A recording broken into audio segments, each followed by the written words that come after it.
Samajwadi party सच्चाई ये है कि वो जमीन पे लगातार काम कर रही है। उसी रणनीति के सहारे समाजवादी पार्टी भी बढ़ रही है। AIMIM के शौकत अली, उन्होंने कहा था कि बुर्के वाली एक दिन उत्तर प्रदेश की मुख्यमंत्री बनेंगे। क्या इस बहाने वो महिलाओं का वोट जो है वो अपनी ओर खींचने की कोशिश कर रहे हैं मुस्लिम महिलाओं का? देखिए, जोड़ने की कोशिश तो हर राजनीतिक दल करता है, और अगर असदुद्दीन ओवैसी अगर ये बात कहते हैं तो दूसरी पार्टी के नेता क्या कहेंगे? तरफ योगी आदित्यनाथ है। ये मानना कि वो वोट आप ही के पास आएगा, ये भी तो एक भ्रम हो सकती है स्थिति। इसकी क्या गारंटी है? भाई, मुस्लिम किसको वोट देंगे, मुस्लिम समुदाय किसको वोट देंगे, ये कैसे आप कहेंगे वो आप ही का वोट है? हो सकता है कांग्रेस को जाए, हो सकता है वो BSP को जाए। नमस्ते, यूपी टॉक में आपका फिर से स्वागत है। मैं आपके साथ हूं नरेश कोश्यारी। उत्तर प्रदेश में बहुत ज्यादा चर्चा है असदुद्दीन ओवैसी की, खास तौर पर चुनाव को लेकर। जब जब चुनाव आते हैं तब ओवैसी साहब बहुत महत्वपूर्ण हो जाते हैं। उसके बाद सवाल उठता है कि क्या ओवैसी इतने ज्यादा महत्वपूर्ण है कि उनके बिना उत्तर प्रदेश में चुनाव नहीं हो सकते, या उनके आने से उत्तर प्रदेश का जो चुनाव है उसका पूरा गुणागणित बिगड़ जाएगा?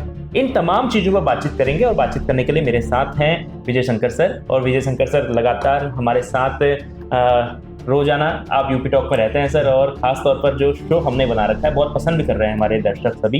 तो आज ओवैसी पर बातचीत करेंगे, और पहला सवाल मेरा कि क्यों इतने महत्वपूर्ण हो गए हैं यूपी चुनाव को लेकर असदुद्दीन ओवैसी?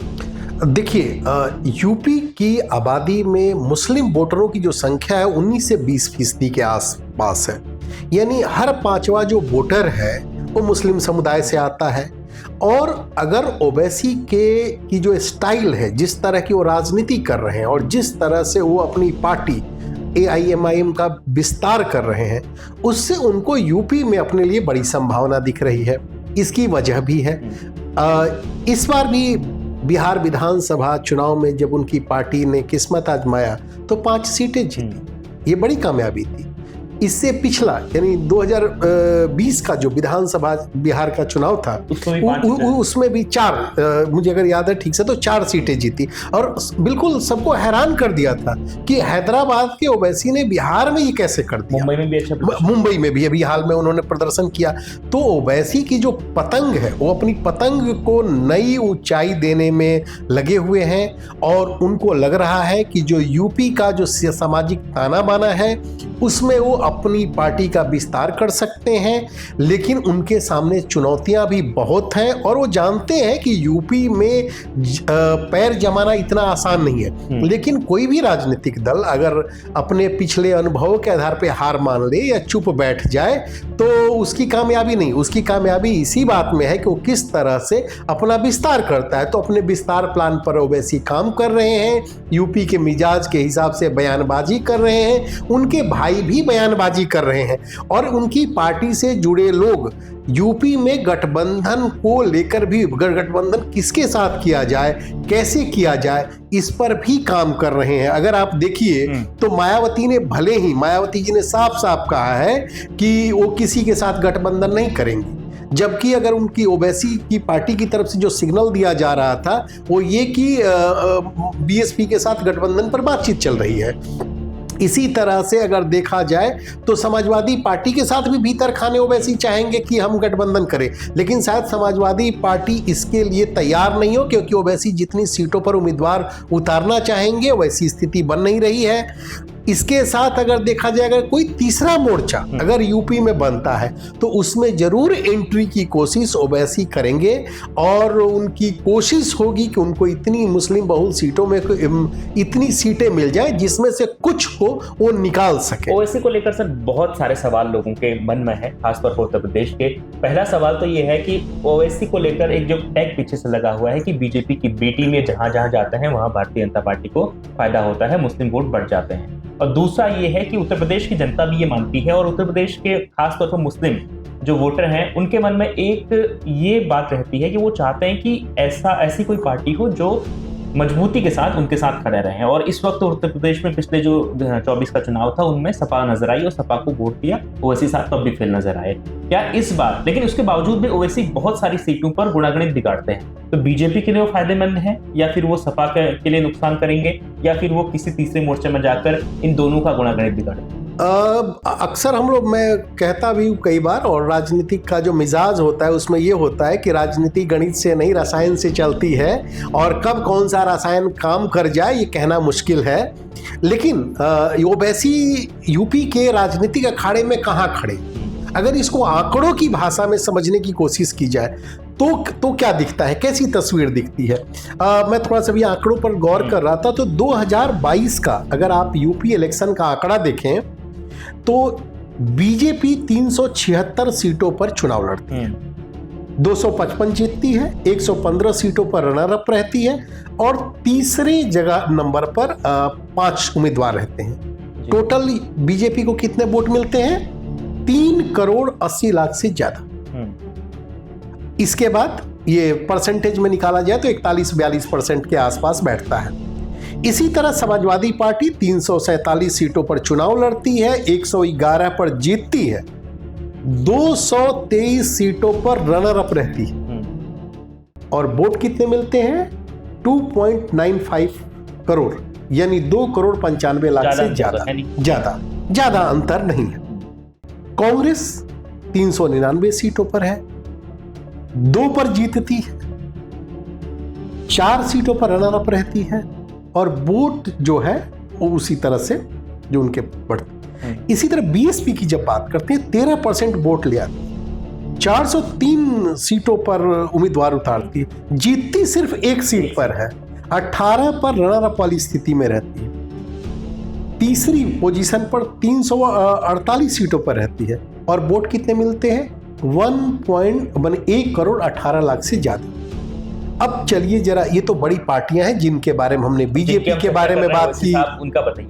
हाँ, अब ओवैसी साहब की पार्टी 95 सीटों पे चुनाव लड़ती है, जीतती 0, 1 भी सीट नहीं जीतती, रनर अप 0, तीसरे पोजीशन पर 0।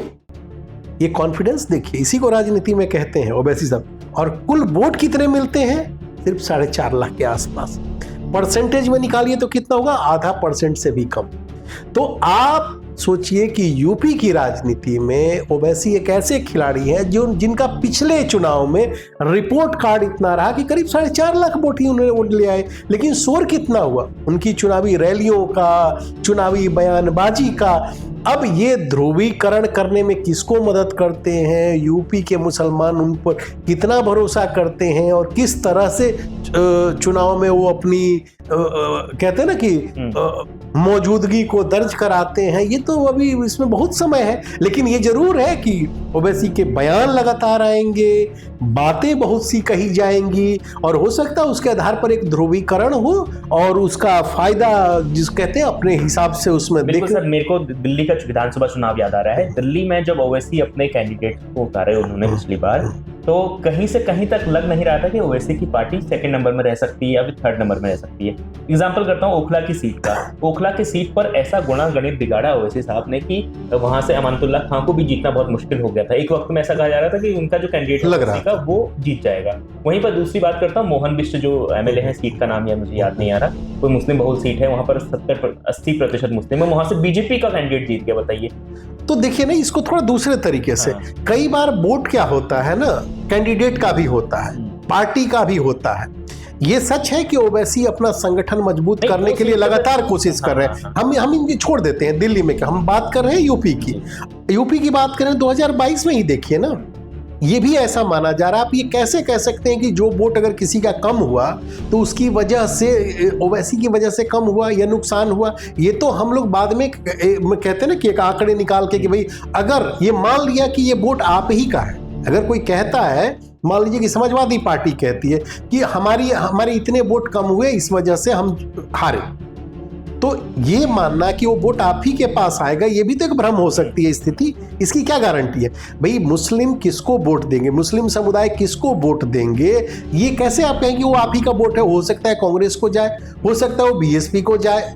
अगर इस तरह से, इस तर्क के आधार पे देखें तो जो दलील दिया जाता है, कहते हैं ना कि जो तर्क गढ़ लिए जाते हैं, तो है कि सहारनपुर की, मुरादाबाद की, बिजनौर की, बाराबंकी की, सुल्तानपुर की, जौनपुर की, मतलब कि कुछ सीटें ऐसी हैं जिस पर माना जा गया कि ओवैसी की मौजूदगी की वजह से असर पड़ा, मुस्लिमों का वोट कटा। तो अगर यूपी के पूरे आंकड़े में देखें तो 403 सीटों में से 143 सीटें ऐसी हैं जहां पर माना जाता है कि मुस्लिमों का प्रभाव है। ये कितना प्रभाव है? 70 सीटों पर 20 से 30% मुस्लिम वोटर हैं और 73 सीटों पर 30% से ज्यादा है। लेकिन एक सच है कि जो पुराना पैटर्न रहा है मुस्लिम समुदाय के वोटरों का, वो ऐसा माना जाता है। मैं उसको शब्द इसलिए नहीं कह रहा हूं क्योंकि आंकड़े अलग से नहीं आते। ऐसा माना जाता है कि उनको बीजेपी के विकल्प के रूप में जो भी मजबूत दूसरा दिखता है उसको देते रहे। लेकिन ऐसी भी एक सोच है कि जब मुस्लिम आबादी वाले जो विधानसभा क्षेत्र हैं या लोकसभा क्षेत्र हैं, उन इलाकों में भी ऐसे कई हैं जहां पर बीजेपी जीती। तो ये माना जाता है कि अगर मुस्लिम वोट पहले माना जाता था कि इंटैक्ट है, वो एक तरफा कहीं भी जाता है, लेकिन पिछले कुछ समय से ऐसी सोच बनी है, ऐसी मतलब ट्रेंड देखा गया है कि मुस्लिम वोट भी बट रहा है। अब वो किस आधार पे बट रहा है, उसको ये डिवीजन मुस्लिम और पुरुषों के बीच अलग अलग हुआ, मुस्लिम समुदाय के यूथ वर्सेस एजेड के बीच में हुआ, ये एक गौर करने वाली बात। इसको लेकर हमको नहीं लग रहा कि कोई कॉम्प्रिहेंसिव स्टडी हुई है। सवाल मैं जोड़ता हूँ कि पूरे देश भर में इस वक्त महिलाओं को लेकर खूब सारी स्कीम्स आती हैं, उनको आगे बढ़ाने के लिए, उनका वोट खींचने के लिए तरह तरह के लुभावने वादे किए जाते हैं। ओवैसी साहब के जो प्रदेश अध्यक्ष हैं AIMIM के, शौकत अली, उन्होंने कहा था कि बुर्के वाली एक दिन उत्तर प्रदेश की मुख्यमंत्री बनेंगे। उसके बाद ओवैसी साहब और उनके जो अन्य नेता हैं उस पर वो जोर दे रहे हैं। क्या इस बहाने वो महिलाओं का वोट जो है वो अपनी ओर खींचने की कोशिश कर रहे हैं, मुस्लिम महिलाओं का? क्योंकि यूथ तो ऑलरेडी ओवैसी साहब के साथ कई हद तक खड़ा है, उत्तर प्रदेश में दिखता है, तो क्या उनके साथ महिलाओं को जोड़ने की कोशिश? देखिए, जोड़ने की कोशिश तो हर राजनीतिक दल करता है, और अगर असदुद्दीन ओवैसी अगर ये बात कहते हैं तो दूसरी पार्टी के नेता क्या कहेंगे? यही कहेंगे ना कि हमारा जो संविधान है वो समानता के आधार पे सबको चुनाव लड़ने, प्रधानमंत्री, मुख्यमंत्री, विधायक, सांसद, मंत्री बनने का अधिकार देता है। अब उसको हवा दे करके आप कहें कि अगर उस चीज को उभार करके कि बुर्के वाली और एक हिजाब पहनने वाली महिला या बच्ची एक दिन इस प्रदेश की मुख्यमंत्री बनेगी या प्रधानमंत्री बनेगा, तो इसमें किसी को हमको नहीं लग रहा है कि कोई राजनीतिक दल इसमें आपत्ति करेगा। सवाल ये है कि जहां पर ओवैसी खड़े हैं वहां से वो महिलाओं को या यूपी की महिलाओं को अपने पाले में लाने के लिए, अपनी पार्टी के लाने के लिए उनके पास क्या प्लान है, क्या ब्लूप्रिंट है। और जो महिलाएं हैं, जो मुस्लिम समुदाय की महिलाएं, अगर मान लीजिए कि भाई वो भी ये नहीं कहते कि सिर्फ मुस्लिम का ही वोट मिलेगा, वो अगर 200 जो अभी तक के जो भीतर खाने खबर आ गए, अगर अकेले उनकी लड़ने की पार्टी की नौबत आती है, ये लकेड़ तो करीब 200 की बात भीतर खाने की जा रही है। अगर 100 सीटों पर भी लड़ते हैं और मान लीजिए कि उसमें सारे कैंडिडेट तो ऐसा है नहीं कि वो मुस्लिम ही उतारेंगे, तो अगर कहीं कुछ अगर हिंदू कैंडिडेट भी मान लीजिए कि किसी को टिकट नहीं मिला, बीजेपी में चाह रहा था या समाजवादी पार्टी में नहीं मिला या कांग्रेस में नहीं, उनकी पार्टी में आएगा तो उसका भी कुछ अपना आधार होगा, तो किसको नुकसान करेगा? तो हर सीट वाइज रणनीति अलग होगी, हर सीट वाइज नफा नुकसान का अलग हिसाब किताब हो सकता है। लेकिन इतना जरूर है कि ओवैसी पिछले 5 साल से अगर यूपी की भी बात करें तो अपनी जमीन मजबूत करने के लिए लगातार काम कर रहे हैं, भीतर खाने ही उनकी पार्टी से जुड़े लोग। और दूसरा, बिहार और महाराष्ट्र के जो नतीजे आए उससे उनके कार्यकर्ताओं को थोड़ा मनोबल थोड़ा बढ़ा है। अब देखना यह है कि जो 4.5 लाख वोट उनको पिछले बार करीब मिले थे, जो इतना कम, जो सन्नाटे में रहे, मैंने इतने कैंडिडेट उतारने के बाद 2022 में सन्नाटे में बिल्कुल रहे, एक भी जीत नहीं पाया, रनर अप में भी कोई नहीं रहा, तीसरे नंबर पर भी शायद कोई नहीं रहा, तो क्या वो स्थिति बदलती है? ये इंपॉर्टेंट होगा। दूसरा, ओवैसी साहब बिल्कुल अपने आप में पूछ रहे होंगे कि आखिर उन्हें कोई वोट क्यों देगा। भाई आज की तारीख में सबसे बड़ा सवाल है कि मुस्लिम समुदाय या किसी भी समुदाय का जो यूपी का जो वोटर है वो क्यों देगा? उसके सामने एक तरफ योगी आदित्यनाथ है जो मार्च में जिनके 9 महीने पूरे हो जाएंगे, दूसरी तरफ उनके 9 साल पूरे हो जाएंगे।